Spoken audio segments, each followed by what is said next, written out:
जय हिंद दोस्तों। अगर आप SSC, railway, bank, UP police या अन्य किसी कॉम्पिटिटिव एग्जाम की तैयारी कर रहे हैं तो ये वीडियो आपके लिए बहुत इंपॉर्टेंट है, क्योंकि इस वीडियो में हम कवर करने वाले हैं एग्जाम के 75 मोस्ट रिपीटेड जीके क्वेश्चन।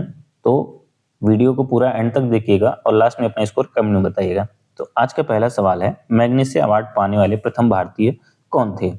तो मैग्सेसे अवार्ड पाने वाले प्रथम भारतीय जो थे वो आचार्य विनोबा भावे जी थे। तो ऑप्शन सी जो है इसका सही जवाब होगा, आचार्य विनोबा भावे। क्वेश्चन नंबर 2 है, निम्नलिखित में से किसका जन्म दिवस शिक्षक दिवस के रूप में मनाया जाता है?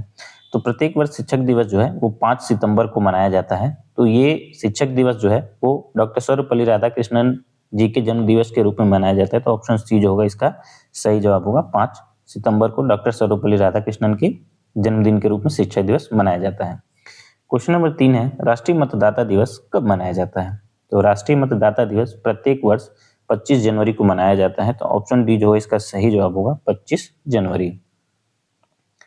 क्वेश्चन नंबर 4 है, प्रवासी भारतीय दिवस किस तिथि को मनाया जाता है? तो प्रवासी भारतीय दिवस जो है वो प्रत्येक वर्ष 9 जनवरी को मनाया जाता है। तो ऑप्शन सी जो है इसका सही जवाब होगा, 9 जनवरी।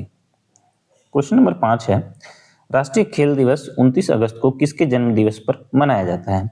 तो प्रत्येक वर्ष राष्ट्रीय खेल दिवस जो है वो 29 अगस्त को मनाया जाता है और यह मेजर ध्यानचंद जी के जन्म दिवस पर मनाया जाता है। तो ऑप्शन ए जो है इसका सही जवाब होगा, मेजर ध्यानचंद। क्वेश्चन नंबर 6 है, राजीव गांधी की समाधि किस नाम से जानी जाती है? तो राजीव गांधी जी की जो समाधि है वो वीर भूमि के नाम से जानी जाती है। तो ऑप्शन सी जो है इसका सही जवाब होगा, वीर भूमि। क्वेश्चन नंबर 7 है, चैत्य संबंध किससे है?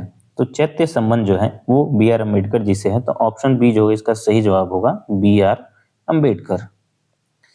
क्वेश्चन नंबर 8 है, निम्न में से कौन सा एक संघ शासित प्रदेश दिल्ली का राजकीय पशु है? तो दिल्ली का राजकीय पशु जो है वो नील गाय है। तो ऑप्शन ए जो होगा इसका सही जवाब होगा, नील गाय। क्वेश्चन नंबर 9 है, निम्न में से किस राज्य का राजकीय पुष्प कमल है?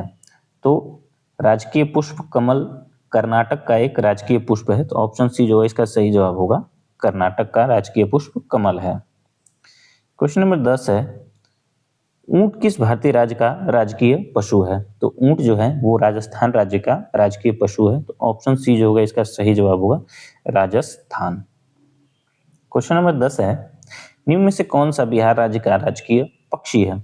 तो बिहार राज्य का राजकीय पक्षी जो है वो गौरैया है। तो ऑप्शन सी जो है इसका सही जवाब होगा, गौरैया। क्वेश्चन नंबर 12 है, थल सेना का मुख्यालय कहाँ स्थित है? तो थल सेना का मुख्यालय जो है वो नई दिल्ली में स्थित है। तो ऑप्शन डी जो होगा इसका सही जवाब होगा, नई दिल्ली। क्वेश्चन नंबर 13 है, नेशनल कैडेट कोर की स्थापना किस वर्ष हुई थी? तो नेशनल कैडेट कोर यानी एनसीसी की स्थापना जो है 1948 में की गई थी। तो ऑप्शन बी जो होगा इसका सही जवाब होगा, 1948। क्वेश्चन नंबर 14 है, वायुसेना के शीर्ष पदाधिकारी को क्या कहते हैं? तो वायुसेना के शीर्ष पदाधिकारी जो होता है उसे एयर चीफ मार्शल के नाम से जाना जाता है। तो ऑप्शन डी जो होगा इसका सही जवाब होगा, air chief marshal. Question number 15 है, भारतीय सेना की तीनों शाखाओं का मुख्यालय कहाँ स्थित है? तो भारतीय सेना की तीनों शाखाओं थल सेना, वायुसेना और जल सेना, इन सब की मुख्यालय जो है वो मुंबई दिल्ली में स्थित है। तो ऑप्शन ए जो होगा इसका सही जवाब होगा, दिल्ली। क्वेश्चन नंबर 16 है, army school of physical training संस्थान कहाँ स्थित है? तो army school of physical training जो है वो पुणे में स्थित है। तो ऑप्शन डी जो होगा इसका सही जवाब होगा, पुणे। क्वेश्चन नंबर 17 है, भारतीय थल सेना के उत्तरी कमान का मुख्यालय कहाँ स्थित है? तो भारतीय थल सेना के उत्तरी कमान का मुख्यालय जो है वो उधमपुर में स्थित है। तो ऑप्शन बी जो होगा इसका सही जवाब होगा, उधमपुर।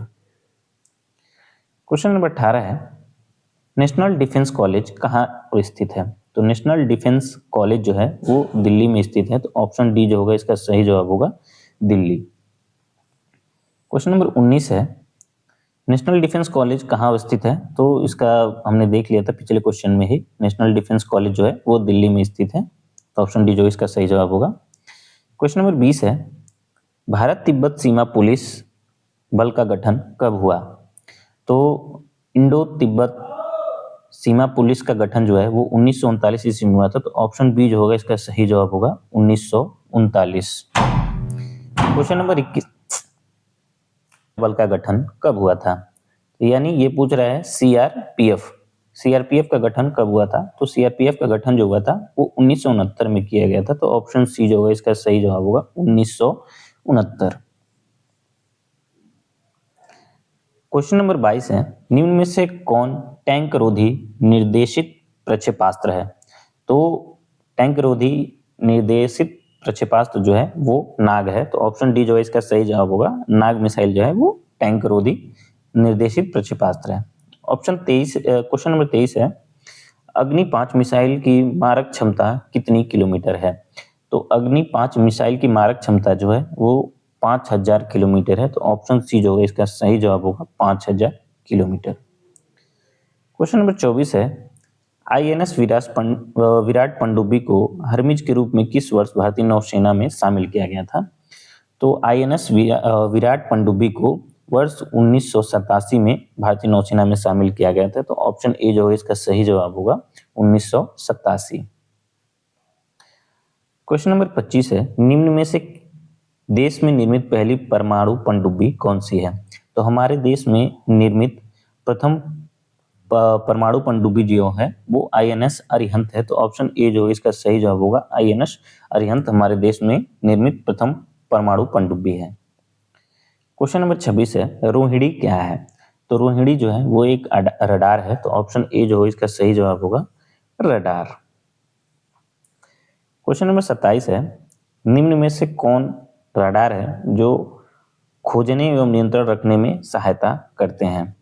तो इंद्र 2, शांत, राजेंद्र, ये तीनों ही एक रडार के उदाहरण है, तो ऑप्शन डी जो इसका सही जवाब होगा ये सभी। क्वेश्चन नंबर 28 है, संयुक्त राष्ट्र संघ की स्थापना किस वर्ष हुई थी? तो संयुक्त राष्ट्र संघ की स्थापना जो है वो 24 अक्टूबर 1945 को हुई थी, तो ऑप्शन ए जो होगा इसका सही जवाब होगा 24 अक्टूबर 1945। क्वेश्चन नंबर 29 है, अंतर्राष्ट्रीय श्रम संगठन का मुख्यालय कहाँ स्थित है? तो अंतर्राष्ट्रीय श्रम संगठन का मुख्यालय जो है वो जिनेवा में स्थित है, तो ऑप्शन डी जो होगा इसका सही जवाब होगा जिनेवा। क्वेश्चन नंबर 30 है, विश्व मौसम विभाग संगठन का मुख्यालय कहाँ स्थित है? तो विश्व मौसम विभाग संगठन का मुख्यालय जो है वो जिनेवा में स्थित है, तो ऑप्शन ए जो होगा इसका सही जवाब होगा जिनेवा। क्वेश्चन नंबर 31 है, पेट्रोलियम निर्यातक देशों का संगठन की स्थापना कब हुई थी? तो पेट्रोलियम निर्यातक देशों के संगठन की स्थापना जो है वर्ष 1949 में की गई थी, तो ऑप्शन ए जो होगा इसका सही जवाब होगा 1949। क्वेश्चन नंबर 32 है, एशियाई विकास बैंक का मुख्यालय कहाँ अवस्थित है? तो एशियाई विकास बैंक का मुख्यालय जो है वो मनीला में स्थित है, तो ऑप्शन ए जो होगा इसका सही जवाब होगा मनीला। क्वेश्चन नंबर 32 है, जीडीपी का पूरा नाम क्या है? तो जीडीपी का फुल फॉर्म जो है वो ग्रॉस डोमेस्टिक प्रोडक्ट है, तो ऑप्शन सी जो होगा इसका सही जवाब होगा gross domestic product. Question number 34 है, एसडीआर का पूरा रूप क्या है? तो एसडीआर का पूरा रूप जो है स्पेशल ड्राइंग राइट्स है, तो ऑप्शन सी जो इसका सही जवाब होगा special drawing rights. Question number 35 है, एफटीजेड का पूरा रूप क्या है? एफटीजेड का पूरा रूप जो है वो फ्री ट्रेड जोन है, तो ऑप्शन बी जो है इसका सही जवाब होगा फ्री ट्रेड जोन, एफटीजेड का फुल फॉर्म है। क्वेश्चन नंबर 36 है, हिंदुस्तान समाचार एजेंसी का मुख्यालय कहाँ स्थित है?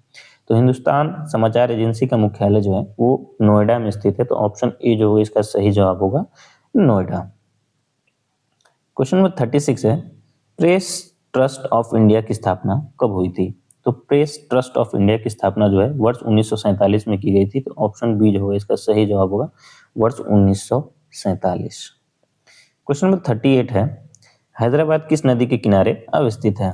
तो हैदराबाद शहर जो है वो मूसी नदी के किनारे स्थित है, तो ऑप्शन बी ए जो होगा इसका सही जवाब होगा मूसी नदी। क्वेश्चन नंबर 39 है, कोलकाता किस नदी के किनारे अवस्थित है? तो कोलकाता शहर जो है वो हुगली नदी के किनारे बसा हुआ है, तो ऑप्शन सी जो होगा इसका सही जवाब होगा हुगली नदी। क्वेश्चन नंबर 40 है, श्रीनगर किस नदी के किनारे अवस्थित है? तो श्रीनगर जो है वो झेलम नदी के किनारे बसा हुआ है, तो ऑप्शन सी जो होगा इसका सही जवाब होगा झेलम नदी। क्वेश्चन नंबर 41 है, कानपुर किस नदी के किनारे अवस्थित है? तो कानपुर जो है वो गंगा नदी के किनारे बसा हुआ है, तो ऑप्शन ए जो होगा इसका सही जवाब होगा कानपुर। क्वेश्चन नंबर 42 है, निम्न में से कौन सा शहर गंगा नदी के किनारे अवस्थित नहीं है? तो कानपुर शहर जो है वो भी गंगा के किनारे बसा हुआ है, पटना जो है वो भी गंगा के किनारे बसा हुआ है, और भागलपुर जो है वो भी गंगा के किनारे बसा हुआ है, तो ऑप्शन डी जो होगा इसका सही जवाब होगा इनमें से कोई नहीं, क्योंकि ये सभी शहर जो हैं वो गंगा नदी के किनारे बसे हुए हैं। क्वेश्चन नंबर 43 है, आनंद बाजार पत्रिका का प्रकाशन कहाँ से होता है? तो आनंद बाजार पत्रिका का प्रकाशन जो है वो कोलकाता से किया जाता है, तो ऑप्शन डी जो होगा इसका सही जवाब होगा कोलकाता। क्वेश्चन नंबर 44 है, सर्च लाइट समाचार पत्र किस भाषा में प्रकाशित किया जाता है? तो सर्च लाइट समाचार पत्र जो है वो मूलतः अंग्रेजी भाषा में ही प्रकाशित किया जाता है, तो ऑप्शन ए जो होगा इसका सही जवाब होगा अंग्रेजी। क्वेश्चन नंबर 45 है, डेनमार्क की राजधानी कहाँ अवस्थित है? तो डेनमार्क की राजधानी जो है वो कोपेनहेगन है, तो ऑप्शन डी जो होगा इसका सही जवाब होगा कोपेनहेगन। क्वेश्चन नंबर 46 है, इराक की मुद्रा क्या है? तो इराक की मुद्रा जो है वो दिनार है, तो ऑप्शन डी जो होगा इसका सही जवाब होगा दिनार। क्वेश्चन नंबर 46 है, जकार्ता किस देश की राजधानी है? तो इंडोनेशिया की राजधानी जो है वो जकार्ता है, तो ऑप्शन सी जो होगा इसका सही जवाब होगा इंडोनेशिया। क्वेश्चन नंबर 48 है, इटली की राजधानी कहाँ है? तो इटली की राजधानी जो है वो रोम है, तो ऑप्शन डी जो होगा इसका सही जवाब होगा रोम इटली की राजधानी है। क्वेश्चन नंबर 49 है, रिंगिट किस देश की मुद्रा है? तो रिंगिट जो है वो मलेशिया देश की मुद्रा है, तो ऑप्शन ए जो होगा इसका सही जवाब होगा मलेशिया।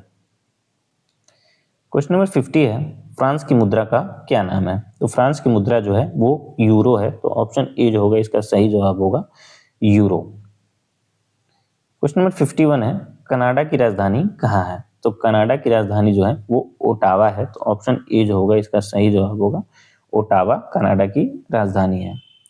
क्वेश्चन नंबर 52 है, जापान की मुद्रा का क्या नाम है? तो जापान की मुद्रा जो है वो येन है, तो ऑप्शन सी जो होगा इसका सही जवाब होगा येन जापान की मुद्रा है।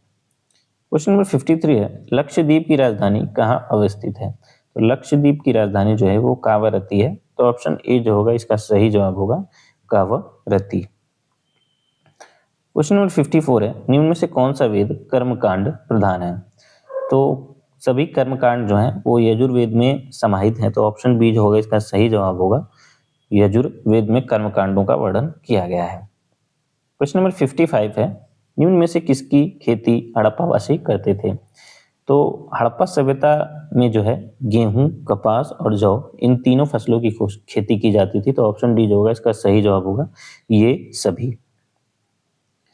क्वेश्चन नंबर 56 है, हड़प्पा कालीन स्थल लोथल किस नदी के किनारे स्थित था? तो हड़प्पा कालीन लोथल जो था वो भोगवा नदी के किनारे स्थित था, तो ऑप्शन सी जो होगा इसका सही जवाब होगा भोगवा। क्वेश्चन नंबर 57 है, निम्न में से किस स्थान के उत्खनन में तांबे की मुहरें प्राप्त हुई थी?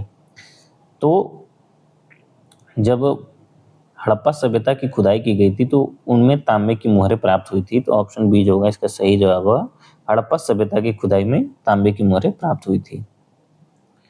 क्वेश्चन नंबर 58 है, बिना दुर्ग का एकमात्र सिंधु नगर कौन सा था?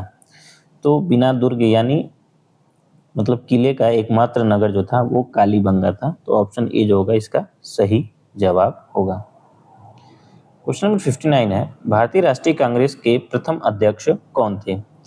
तो भारतीय राष्ट्रीय कांग्रेस के प्रथम अध्यक्ष जो थे वो व्योमेश चंद्र बनर्जी जी थे, तो ऑप्शन डी जो होगा इसका सही जवाब होगा व्योमेश चंद्र बनर्जी। क्वेश्चन नंबर 60 है, ऑस्कर अवार्ड का संबंध किस क्षेत्र से है? तो ऑस्कर अवार्ड का संबंध जो है वो फिल्म के क्षेत्र से है, तो ऑप्शन डी जो है इसका सही जवाब होगा फिल्म के क्षेत्र में उत्कृष्ट कार्य के लिए ऑस्कर अवार्ड दिया जाता है। क्वेश्चन नंबर 61 है, वर्तमान में भारत में कितने उच्च न्यायालय हैं? तो वर्तमान समय में भारत में उच्च न्यायालयों की संख्या जो है वो 25 है, तो ऑप्शन डी जो होगा इसका सही जवाब होगा 25। क्वेश्चन नंबर 62 है, सर्वोच्च न्यायालय के मुख्य न्यायाधीश सहित वर्तमान में कुल कितने न्यायाधीश हो सकते हैं?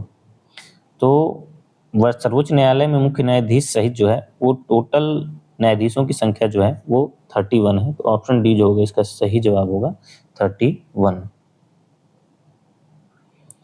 क्वेश्चन नंबर 63 है, सर्वोच्च न्यायालय के न्यायाधीश कितनी आयु के पश्चात अवकाश ग्रहण करते हैं? तो सर्वोच्च न्यायालय के न्यायाधीश जो है वो 65 वर्ष की आयु के पश्चात अवकाश ग्रहण करते हैं। तो ऑप्शन सी जो होगा इसका सही जवाब होगा 65 ईयर्स। क्वेश्चन नंबर 64 है, उच्च न्यायालय में न्यायाधीशों की नियुक्ति कौन करता है? तो उच्च न्यायालय में न्यायाधीशों की नियुक्ति जो करता है वो राष्ट्रपति करता है। तो ऑप्शन बी जो होगा इसका सही जवाब होगा राष्ट्रपति। क्वेश्चन नंबर 65 है, उच्च न्यायालय के न्यायाधीश अवकाश ग्रहण करते हैं तो कितनी वर्ष की आयु प्राप्त करने के बाद उच्च न्यायालय के न्यायाधीश अवकाश ग्रहण करते हैं? तो 62 ईयर्स, यानी 62 साल की आयु ग्रहण करने के बाद उच्च न्यायालय के न्यायाधीश अवकाश ग्रहण कर लेते हैं। प्रश्न नंबर 66 है, लोकसभा के सदस्यों का कार्यकाल कितना होता है? तो लोकसभा के सदस्यों का कार्यकाल जो होता है वो 5 वर्षों का होता है। तो ऑप्शन ए जो होगा इसका सही जवाब होगा 5 वर्ष। क्वेश्चन नंबर 67 है, राज्यों में मुख्यमंत्री को शपथ कौन दिलाता है? तो राज्यों में मुख्यमंत्री को शपथ दिलाता जो है वो राज्यपाल दिलाता है। तो ऑप्शन डी जो होगा इसका सही जवाब होगा राज्यपाल। क्वेश्चन नंबर 68 है, संसद के 2 सत्रों के बीच अधिकतम कितने समय का अंतराल हो सकता है? तो संसद के 2 सत्रों के बीच अधिकतम जो है वो 6 माह का अंतराल हो सकता है। तो ऑप्शन बी जो होगा इसका सही जवाब होगा 6 माह। क्वेश्चन नंबर 69 है, जैन धर्म के प्रथम तीर्थंकर एवं प्रवर्तक कौन थे? तो जैन धर्म के प्रथम तीर्थंकर जो थे वो ऋषभ देव जी थे। तो ऑप्शन बी जो होगा इसका सही जवाब होगा ऋषभ देव। क्वेश्चन नंबर 70 है, महावीर स्वामी ने अपना उपदेश किस भाषा में दिए? तो महावीर स्वामी ने अपने उपदेश जो है वो प्राकृत भाषा में दिए थे। तो ऑप्शन सी जो होगा इसका सही जवाब होगा प्राकृत भाषा। क्वेश्चन नंबर 71 है, भगवान महावीर का प्रथम शिष्य कौन था? तो भगवान महावीर का प्रथम शिष्य जो था वो जमाली था। तो ऑप्शन ए जो होगा इसका सही जवाब होगा जमाली। क्वेश्चन नंबर 72 है, जजिया कर पहली बार ब्राह्मणों पर किसने लगाया था? तो पहली बार ब्राह्मणों पर जजिया कर जो है वो फिरोज शाह तुगलक ने लगाया था। तो ऑप्शन सी जो होगा इसका सही जवाब होगा फिरोज शाह तुगलक। क्वेश्चन नंबर 73 है, भारतीय सेना की स्थापना कब हुई थी? तो भारतीय सेना की स्थापना जो है वो 1895 ईस्वी में की गई थी। तो ऑप्शन बी जो होगा इसका सही जवाब होगा 1895। क्वेश्चन नंबर 74 है, वर्तमान में भारतीय सेना की कितनी कमान कार्यरत है? तो वर्तमान समय में भारतीय सेना की 7 कमान कार्यरत हैं। तो ऑप्शन ए जो होगा इसका सही जवाब होगा भारतीय सेना की 7 कमान कार्यरत हैं। आज का अंतिम प्रश्न है प्रश्न नंबर 75, भारतीय सेना की पूर्वी कमान का मुख्यालय कहाँ स्थित है? तो इसका जवाब आप लोग कमेंट सेक्शन में दीजिएगा और साथ में अपना स्कोर भी बताइएगा। वीडियो अच्छी लगे तो लाइक करिए, शेयर करिए और चैनल को सब्सक्राइब करिए। Thank you. जय हिंद, जय भारत।